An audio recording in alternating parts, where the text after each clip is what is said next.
How to quickly seal window frames like a pro. You need Great Stuff Pro window and door, a Great Stuff Pro dispensing gun, gloves, eye protection, a trash bin, a putty knife, a cloth, and Great Stuff foam cleaner. First, make sure all flame sources are extinguished. Prep the area and remove any debris.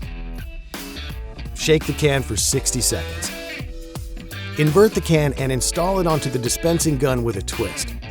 Adjust the flow control knob on the back of the gun to achieve your desired flow. Press the trigger to fill the gun with foam, then dispense. For greater precision, simply twist the flow control knob to adjust your bead size.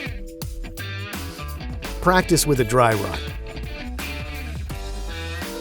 Now, insert your gun into the gap and pull the trigger.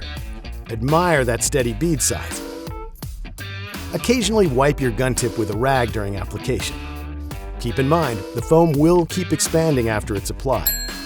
If needed, gently press the foam into the gap with a putty knife once it's cured.